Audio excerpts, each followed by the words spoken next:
So my boyfriend Malcolm just told me I'm dead to him because I wouldn't give him my entire freaking paycheck so he could buy some fancy Dodge Challenger he's been obsessing over for months. And when I say my entire paycheck, I mean literally every single dollar I earn as a pharmacy technician, which isn't exactly rolling in money territory, but it's my money that I work 40 hours a week for, dealing with insurance companies and cranky customers who blame me personally when their medications cost too much. But that's not even the worst part. This absolute clown went online and made some viral post calling me a broke gold digger, which makes zero sense because he's the one demanding my money. And now half the internet thinks I'm some terrible girlfriend who won't support her man's dreams. The post got shared like crazy on Facebook and Instagram, and people I work with have seen it. My coworker Emily showed it to me during our lunch break at the CVS, and I wanted to crawl under the pharmacy counter and disappear forever. When I tried to defend myself in the comments, explaining that I have rent and bills and, need to eat food occasionally, Malcolm completely lost it. He called me while I was restocking medications and told me I better delete my comments and stop making him look bad, or he would leak screenshots of our private text conversations. And I'm talking about private stuff. Intimate messages, pictures, conversations about my family drama with my parents' divorce. Everything personal I've ever shared with him. He said I better do what he says, or everyone would see exactly what kind of person I really am. The pure rage I felt hearing those words while I'm standing there in my work uniform, trying to keep my voice down so customers wouldn't hear me having a breakdown next to the blood pressure monitors. Who does that? Who threatens someone they claim to love with humiliation and revenge, basically? I had to excuse myself to the employee bathroom and just stood there shaking with anger. And his mom, his freaking mother, had the nerve to message me on Facebook saying I brought this whole mess on myself for not being supportive enough of her precious son's goals. She wrote this long paragraph about how a real woman would sacrifice for her man and how disappointed she is in my attitude. Like, lady, your 32-year-old son is throwing tantrums because his girlfriend won't bankrupt herself for his midlife crisis car. Barbara really had the audacity to tell me that when she was my age, women knew how to put their men first. Ma'am, this is 2025, not 1955. Malcolm has been posting updates about how he put me in my place and how women these days don't understand loyalty. His friends are all commenting with fire emojis and calling me names I won't repeat here. Meanwhile, I'm getting messages from random strangers telling me I'm selfish and don't deserve him. One girl literally wrote that I should be grateful any man wants to include me in his dreams. The comments are making me sick, but I can't stop reading them. Here's what really gets me, though. This car costs $48,000. $48,000. He expects me to hand over my November paycheck, my December paycheck, probably my January and February ones too, so he can drive around feeling like some kind of action hero. When I pointed out that I have student loans, car insurance, groceries, and, oh yeah, my half of the rent for the apartment we share, he actually said those were my problems to figure out. The guy who sleeps in my bed every night and eats the groceries I buy told me my basic living expenses were my problems to figure out, while demanding I fund his toy. I make $32,000 a year before taxes. He wants me to give him more than I make in over a year, so he can have a faster car than his friend Graham. I've been with Malcolm for 2 years and 3 months to be exact. We moved in together last spring when his lease was up and mine was ending anyway. Things weren't perfect, but they were decent enough. He makes around $55,000, which is more than me, but apparently not enough for the specific car he wants right now immediately without any planning or saving. The whole obsession started in September when his friend Graham got some bright red Camaro, and suddenly Malcolm decided his car was embarrassing and beneath him. He started spending literally hours every night online looking at car listings and showing me pictures of these expensive machines like I was supposed to get excited about going into debt for them. He'd interrupt my favorite shows to show me yet another listing and get annoyed when I didn't share his enthusiasm. When I suggested maybe saving up first or looking at certified pre-owned options that wouldn't require my entire financial contribution, he got annoyed and said I didn't understand his vision. His vision apparently requires my entire paycheck while he keeps his money for whatever he wants. He told me real couples make sacrifices for each other's happiness, but somehow all the sacrificing was supposed to come from me. Last week, he started getting more aggressive about it. He'd bring up the car every single day, during dinner, while we're watching TV, when I'm getting ready for work in the morning, constantly talking about how this car would change his life and make him feel confident and successful. He said he deserved to have nice things after working so hard and that I should want to help make that happen. When I pointed out that I work hard too and also deserve to have my basic needs met, he said that was different because his career has more potential and my pharmacy tech job is just something I do until I find something better. Except I actually like my job, and I'm good at it. And I wasn't looking for something different until he decided my career wasn't impressive enough to matter. When he showed me this financing calculator where he'd already figured out exactly how much of my paychecks he'd need for the next several months. He had it all planned out like I'd already agreed to this insane arrangement. When I told him absolutely not, he got that look on his face like I'd personally insulted him. That's when he said I was being selfish and unsupportive, and that maybe he needed to reconsider our whole relationship if I wasn't willing to invest in our future together. Our future apparently being defined as him having a cool car while I eat ramen noodles for 6 months. I tried explaining that my student loan payments alone are $400 a month, And if I don't pay my car insurance, I can't legally drive to work, which means I can't earn the money he wants me to give him. But he just kept saying I was making excuses and not thinking creatively about solutions. His creative solution was for me to ask my parents for money or pick up extra shifts or sell some of my stuff. My parents are already helping me with my student loans sometimes when things get tight. They're not wealthy people who can just hand over thousands of dollars so their daughter's boyfriend can buy a fancy car. And I already work full-time plus pick up extra shifts when they're available. What stuff was I supposed to sell? My furniture, my work clothes, my medications? But honestly, after the threats and the public humiliation and his mother getting involved like some kind of backup reinforcement, something shifted in me completely. I'm not the same girl who was trying to be understanding about his car dreams yesterday. The disrespect and manipulation crossed a line I didn't even know I had until someone stomped all over it. Malcolm thinks he's got me cornered with his threats and his little social media campaign designed to embarrass me into compliance. He thinks I'll cave and hand over my money to make the drama stop and go back to being his supportive girlfriend who doesn't ask inconvenient questions about finances. First update. Remember how I said Malcolm had no idea what was about to happen next? Well, turns out I had no idea either because this morning turned into an absolute nightmare that I'm still trying to process. So I'm at the Wegmans doing my weekly grocery shopping around 10 in the morning, trying to stick to my tight budget because someone thinks I should be handing over my paychecks. When I'm loading bags into my car and I hear this voice behind me going, well, if it isn't the selfish girlfriend who won't support her man. I turn around and it's Barbara, Malcolm's mom, standing there with her arms crossed, looking like she's about to deliver some kind of lecture. She's got that fake sweet smile that doesn't reach her eyes, and she's dressed up like she's going to church or something even though it's Wednesday morning. I immediately knew this wasn't going to be a pleasant conversation. She starts going off about how she raised Malcolm to expect better from the women in his life, and how disappointed she is that I turned out to be so self-centered. She's standing there in the grocery store parking lot telling me that a real woman would find a way to make her man's dreams come true instead of making excuses about bills and rent. I tried to stay calm and explain that I have financial responsibilities and can't just hand over money I need for basic living expenses. But Barbara wasn't having any of it. She cut me off and said Malcolm told her I was being dramatic about my situation, and that if I really loved him, I'd figure it out. Then she said something that made my blood boil. She said maybe I wasn't the right kind of girl for her son if I couldn't even do this one thing for him. The audacity of this woman to corner me at the grocery store and try to shame me into bankrupting myself for her adult son's car obsession. I told her that Malcolm's financial planning wasn't my responsibility, and that he makes more money than me anyway, so maybe he should save up for his own purchases like a grown adult. That's when she got really nasty. She said I was clearly raised wrong and didn't understand what being in a relationship meant. She actually said my parents obviously didn't teach me proper values about supporting a partner. Bringing my parents into this when she doesn't even know them was crossing a line I didn't know existed. I told her my parents taught me to be independent and not to let people take advantage of me, which seemed like pretty good values to me. Barbara's face got all red, and she said that attitude was exactly the problem with girls my generation. We think we're too good to make sacrifices for love. But here's where it gets absolutely insane. She pulls out her phone and starts scrolling through something. Then she shows me Malcolm's viral post about me being a gold digger. She's standing there reading the comments out loud, the really nasty ones calling me selfish and materialistic. She's literally reading internet strangers insulting me to my face like it's some kind of proof that she's right. I asked her if she thought it was appropriate for her son to publicly humiliate his girlfriend online when he didn't get his way, and she said sometimes men have to take drastic measures to get through to stubborn women. She said Malcolm was just trying to help me see reason, and that I should be grateful he cared enough to try to teach me better. Teach me better. Like I'm some kind of disobedient pet who needs training. I was so angry I could barely speak, but I managed to tell her that threatening to leak private messages was not teaching. It was manipulation and emotional abuse. Barbara laughed and said I was being overly dramatic and that Malcolm would never actually do anything to hurt me. She said he just needed me to understand how serious he was about this car and how important it was to him. She kept insisting that if I really loved him, I'd want to make him happy, even if it meant some temporary inconvenience for me. Temporary inconvenience. That's what she called me not being able to pay for food and rent for months. Then she said something that made me realize this whole family is completely twisted. She told me that when she was engaged to Malcolm's father, she gave him money for a motorcycle he wanted, even though it meant she had to move back in with her parents for a while. She said that's what women do for the men they love, and she was proud to make that sacrifice. I pointed out that she was talking about her fiancé, not some boyfriend she'd been dating for 2 years, and that moving in with family wasn't the same as being unable to afford basic necessities. But she just kept going on about how modern women don't understand commitment and loyalty.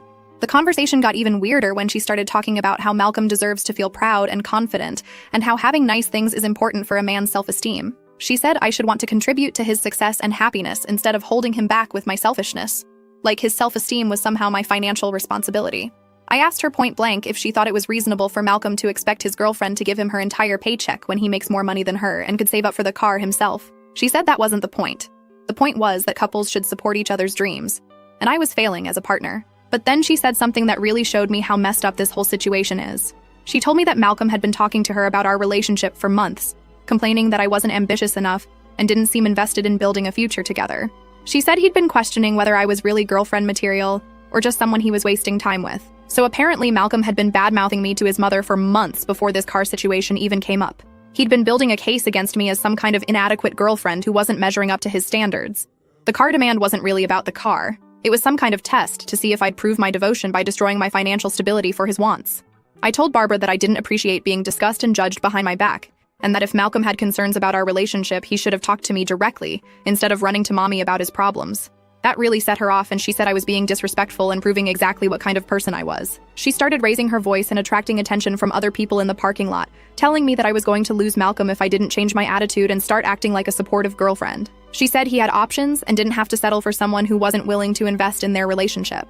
I told Barbara that any man who would threaten and publicly humiliate his girlfriend for not funding his luxury purchases wasn't worth keeping, and that maybe Malcolm should find someone who shares his values about relationships being financial transactions. She got even more angry and said I was being bitter and vindictive and that I'd regret throwing away a good relationship over money. But here's the thing that really got to me. She kept calling it a good relationship. Like public humiliation and threats and financial manipulation were signs of a healthy partnership.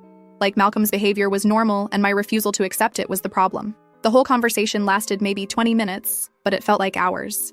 By the end, Barbara was practically yelling at me in the parking lot about how I was making a huge mistake and how Malcolm deserved better than someone who wouldn't even try to make his dreams come true. She said I was going to end up alone and miserable if I kept thinking I was too good to compromise for love. I finally told her I was done with the conversation and started to get in my car, but she grabbed my arm and said Malcolm was going to call me later and I better think carefully about what I wanted to say to him. She said this was my last chance to fix things before he decided I wasn't worth the trouble. The implied threat was crystal clear. Comply or lose him. Except at this point, losing him was starting to sound like the better option. After she finally left, I just sat in my car for like 10 minutes trying to process what had just happened. The fact that Malcolm had sent his mother to ambush me at the grocery store was so beyond normal relationship problems that I couldn't even wrap my head around it. What man sends his mom to harass his girlfriend into giving him money? But I also realized something else during that horrible conversation. Malcolm and Barbara kept talking about what I should do for him, what I owed him, what kind of girlfriend I should be. Nobody ever mentioned what he should do for me or how he should treat someone he supposedly loves. It was all about my obligations and his needs, and my failings as a partner. They've got the whole thing twisted around where I'm the problem for having boundaries, and Malcolm is the victim for not getting everything he wants immediately, where my financial survival is less important than his emotional satisfaction, where his dreams matter more than my reality. Second update. So I got home from Wegmans around noon, and I'm putting away groceries and trying to calm down from the parking lot confrontation when my phone starts ringing. It's Malcolm, which I was expecting since his mom had basically threatened me that he'd be calling. Part of me wanted to let it go to voicemail, but I knew he'd just keep calling, and I was honestly curious to see how he was going to try to spin his mother harassing me in public. Plus, if I'm being completely honest, after that parking lot ambush, I was kind of in the mood to watch him dig himself into an even deeper hole. Sometimes when people are being this ridiculous, you just have to let them keep talking so you can fully appreciate the absurdity.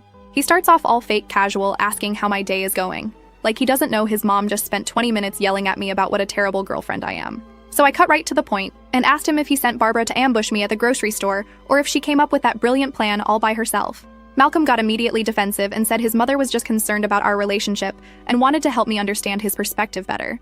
He said Barbara thought maybe hearing from another woman about how relationships work might get through to me in a way that he couldn't manage on his own. The condescending tone in his voice when he said how relationships work made me want to throw my phone across the room. I told him that sending his mommy to corner me in a parking lot and lecture me about my values wasn't helping our relationship. It was showing me exactly what kind of man he really is. That's when he started getting annoyed and said I was twisting everything around and making his family out to be villains when they were just trying to help save our relationship. Then he launched into this whole speech about how disappointed he was in my reaction to what he called a simple request for support. He said he'd been thinking about our conversation and he realized the problem was that I didn't understand how important this car was to him and his future success. He actually used the words, future success, like buying an expensive car, was going to transform his career somehow. I asked him to explain exactly how a Dodge Challenger was going to improve his job performance, and he got mad and said I was being deliberately obtuse and missing the bigger picture. He started going on about image and confidence and how successful people invest in things that project success. He said I was thinking small and holding both of us back with my limited mindset. The manipulation was so pathetic and obvious that I almost laughed out loud. Here was this grown man seriously trying to convince me that demanding my rent money was somehow reasonable, using the same tired tactics that probably worked on insecure women before me. But I could see right through his bullshit. Every guilt trip, every attempt to make me feel selfish for having basic financial needs, every pathetic argument about success and investment. What kind of loser tries to gaslight his girlfriend into funding his midlife crisis car? I was watching him fumble through these manipulative talking points, and all I could think was how embarrassing it must be to be this desperate and transparent. Normal boyfriends don't hold private conversations hostage to extort money from their partners, and the fact that Malcolm thought this was acceptable behavior just showed me exactly what kind of man I'd been wasting my time with. But then he said something that really showed me how twisted his thinking had become. He told me that he'd been talking to his friends about our situation, and they all agreed that I was being unreasonable and selfish. He said Graham specifically told him that when he bought his Camaro, his girlfriend Emily didn't hesitate to help with the down payment because she understood that his success was their success. I pointed out that Graham and Emily have been together for 5 years and are engaged, not 2-year dating partners, and that they probably discussed major financial decisions together instead of one person demanding the other's entire paycheck. But Malcolm just said that was exactly his point. Real couples who are serious about their future make these kinds of investments together. He told me that getting this car wasn't just about wanting something nice. It was about proving that we were ready to take our relationship to the next level. He said couples who can't make financial sacrifices for each other aren't ready for marriage and maybe shouldn't be wasting each other's time. So apparently in Malcolm's twisted mind, bankrupting myself for his car was some kind of relationship test to prove I was marriage material. He had turned his selfish want into a measurement of my commitment and love for him. I asked him point blank if he was seriously suggesting that my willingness to give him my rent money was a prerequisite for any future together, and he said that successful relationships require sacrifice and compromise from both partners. When I pointed out that all the sacrifice seemed to be coming from me while he kept all his money for himself, he got really angry. Malcolm started yelling that I was being dramatic and turning everything into some kind of gender war instead of recognizing that he was trying to build something better for both of us. He said the car would benefit me too because I'd get to ride in it and be seen with someone who had his life together. Like I should be grateful for the privilege of being associated with his fancy car that I paid for. This fool really thought I should be thankful for the opportunity to bankrupt myself so he could look cool in front of his friends. Like being seen in a car I couldn't afford was some kind of amazing gift he was offering me. I told him that if he wanted to impress people with expensive things, he should use his own money like every other adult on the planet. Then he said something that made me realize just how little respect he actually has for me. He told me that my job at the pharmacy wasn't a real career anyway. Just something I was doing temporarily until I figured out what I actually wanted to do with my life. He said since I wasn't investing in my own future, the least I could do was invest in his. I couldn't believe he was dismissing my career like that. I've been working in pharmacy for 3 years. I'm good at what I do. I help people get the medications they need. And I actually enjoy most aspects of my job. But apparently none of that matters because it doesn't make enough money to impress Malcolm's friends or fund his lifestyle upgrades. When I told him that my career was important to me, and that I wasn't just killing time until something better came along, he laughed and said I was being defensive about a job that anyone could do with minimal training. He said if I was serious about having a real career, I'd be working on improving myself instead of making excuses about bills and rent. The disrespect was so complete and devastating that I actually felt sorry for him. Imagine being so insecure about your own job that you have to put down your girlfriend's honest work to feel better about yourself. I told him that at least my job actually helps people instead of just pushing paperwork around an insurance office, and he completely lost it. Malcolm started screaming that I was being cruel and attacking him personally when he was just trying to have an honest conversation about our future. He said I was showing my true colors and proving that I didn't really care about his feelings or his goals. Like, buddy, you just spent 10 minutes trashing my career and now you want to talk about hurt feelings? But it got even worse.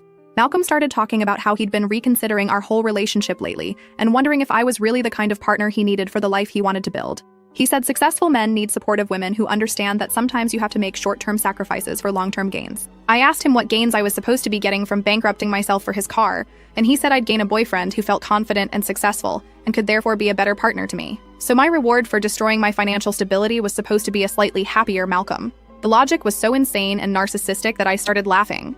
I told him that if his confidence depended on me giving him my rent money, then maybe he should work on his self-esteem issues instead of trying to make them my financial responsibility. That really set him off and he started yelling about how I was being mean and unsupportive and turning everything into a personal attack. Then he brought up the social media situation and said he'd been getting a lot of support from people who understood his frustration with my attitude. He said maybe I should read some of the comments on his post to get a better perspective on how other people viewed our situation. He actually suggested that internet strangers calling me names might help me see the error of my ways. I literally started cracking up at this point. I told him that taking relationship advice from random people on social media was about as smart as asking ChatGPT to plan his budget, or getting life coaching from a magic 8-ball. Like seriously, what's next, Malcolm? Are you going to check your horoscope to see if Mercury is in retrograde before making any major decisions about our future? The fact that he thought random internet comments were somehow valid relationship advice showed me just how disconnected from reality he really was. I told him that anyone who thought demanding your girlfriend's entire paycheck was reasonable probably wasn't someone whose opinion I valued very highly, and that maybe he should stick to getting his validation from people who actually know what a healthy relationship looks like. He got even more defensive and said I was making fun of him instead of taking his concerns seriously, which just made me laugh harder. I mean, when someone suggests that Facebook trolls should be your relationship counselors, what other response is there?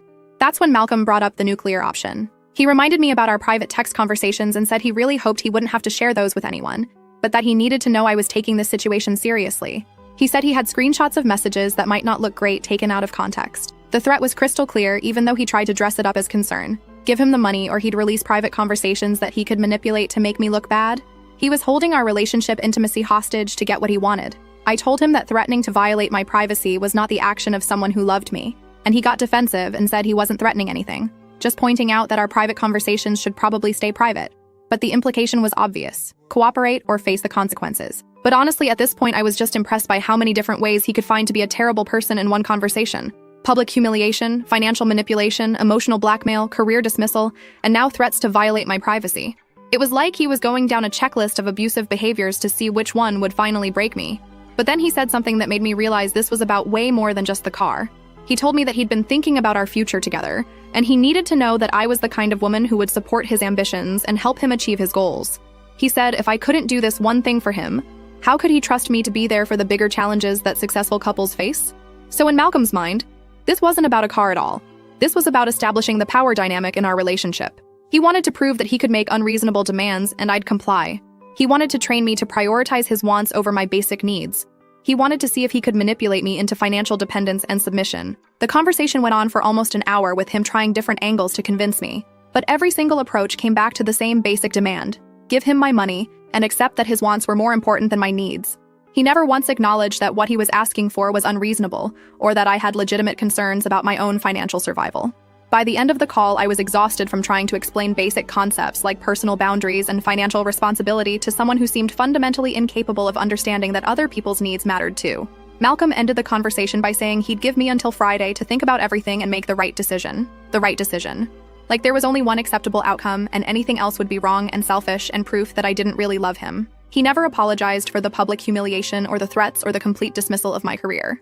He was so focused on getting what he wanted that he couldn't even pretend to care about how his behavior was affecting me. Last update, I am living for what happened on Friday, and I need to share every single detail because what went down was so much better than anything I could have planned. So Friday morning rolls around. Malcolm's big deadline day where I was supposed to cave and hand over my paycheck like a good little girlfriend.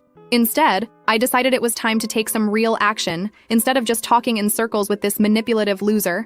I called my dad Thursday night and told him the whole situation, about Malcolm demanding my paycheck, the threats, his psycho mother ambushing me, everything. My dad was furious and kept asking me to repeat certain parts like he couldn't believe someone would actually behave that way toward their own girlfriend. Friday morning, my dad calls me around 11 asking if I'm at work. I told him I'd called in sick because I was honestly too angry and stressed to deal with customers' problems all day. He said good because he had some business to handle and wanted me to come with him as a witness. But here's where it gets absolutely perfect. My dad's coworker Kenneth had seen Malcolm's viral post on Facebook and called my dad that morning laughing about this pathetic guy demanding his girlfriend's paycheck for a car. Kenneth was reading the comments out loud, all the people calling me a gold digger and selfish, not realizing he was talking about his coworker's daughter.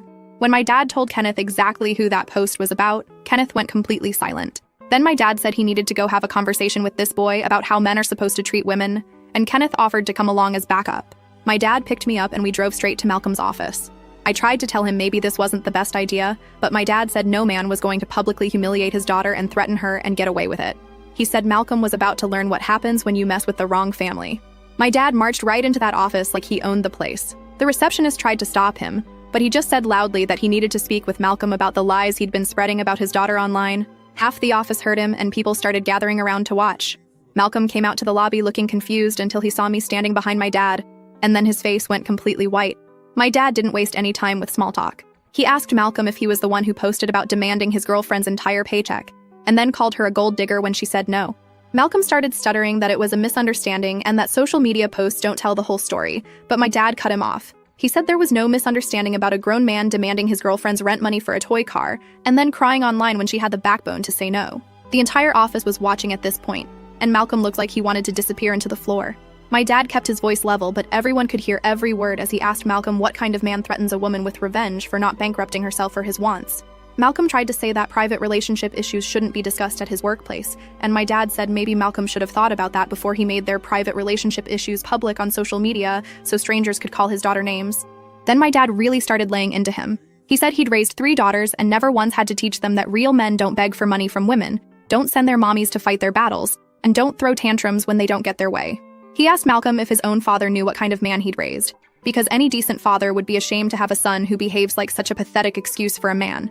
Malcolm was turning red and trying to stutter out some kind of response, but my dad wasn't finished. He said it was embarrassing watching a man act like a spoiled child who throws fits when he can't have expensive toys, and that maybe Malcolm should have spent less time planning how to manipulate women and more time learning how to be an actual adult. My dad asked Malcolm's coworkers if they'd ever seen anything like this before. A grown man who expects his girlfriend to pay his bills while he spends her rent money on cars. He said where he comes from, men protect and provide for their families, they don't leech off women and then abuse them when the money runs out. The humiliation on Malcolm's face was beautiful. His co-workers were all staring and whispering, and you could see him realizing that his reputation was being destroyed in real time. One of the older women in the office actually said out loud that she'd never heard of anything so ridiculous in her life. Then my dad dropped the ultimatum that made Malcolm's day even worse. He told Malcolm he had until midnight to get every single thing that belonged to him out of my apartment, and that anything left behind would be in a dumpster by Saturday morning. He said Malcolm had lost the privilege of living with a woman who was too good for him the moment he decided to publicly humiliate her for not funding his midlife crisis. Malcolm started panicking and saying he needed more time, that he couldn't find a new place that quickly. But my dad said that wasn't his problem or mine. He said Malcolm should have thought about housing before he decided to bite the hand that was feeding him. Maybe his mommy could take him in since she seemed so invested in his relationship decisions. My dad said Malcolm was lucky he was getting until midnight instead of being thrown out on the street right that minute, which is what would have happened if my dad had raised such a disrespectful son. He told Malcolm that real men don't threaten women, don't manipulate them for money, and don't send their mothers to harass their girlfriends in parking lots like some kind of pathetic mama's boy. Then my dad did something I'll never forget. He pulled out his phone and said that since Malcolm seemed to think public humiliation was an appropriate way to handle relationship problems, maybe Malcolm would like to make a public apology to set the record straight about what kind of man he really is. Malcolm started begging my dad not to record anything, saying his job was already in jeopardy, and he couldn't handle any more public embarrassment. My dad said Malcolm should have considered the consequences before he decided to act like a manipulative little boy who throws fits when women won't give him money. But my dad was already recording, and he told Malcolm he could either explain to everyone watching why he thought financial abuse was acceptable, or he could apologize for being a lying, manipulative coward who picks on women because he's too weak to handle actual adult responsibilities. The whole office was completely silent watching this unfold. Malcolm looked around at all his co-workers staring at him, and he just completely broke down. He started crying and saying he was sorry and that he'd made terrible mistakes and that he knew he didn't deserve someone like me. My dad kept the phone recording and told Malcolm to be specific about what he was apologizing for, and why he thought it was acceptable to treat women like ATMs with benefits. So there's Malcolm, sobbing in front of his entire office, admitting on camera that he'd tried to financially manipulate his girlfriend and threaten her into funding his expensive car through public humiliation and blackmail. It was the most pathetic thing I've ever seen in my life. This grown man who'd spent a week acting like he had all the power, completely falling apart the moment someone stood up to him. His co-workers were looking at him like he was insane, and honestly, who could blame them?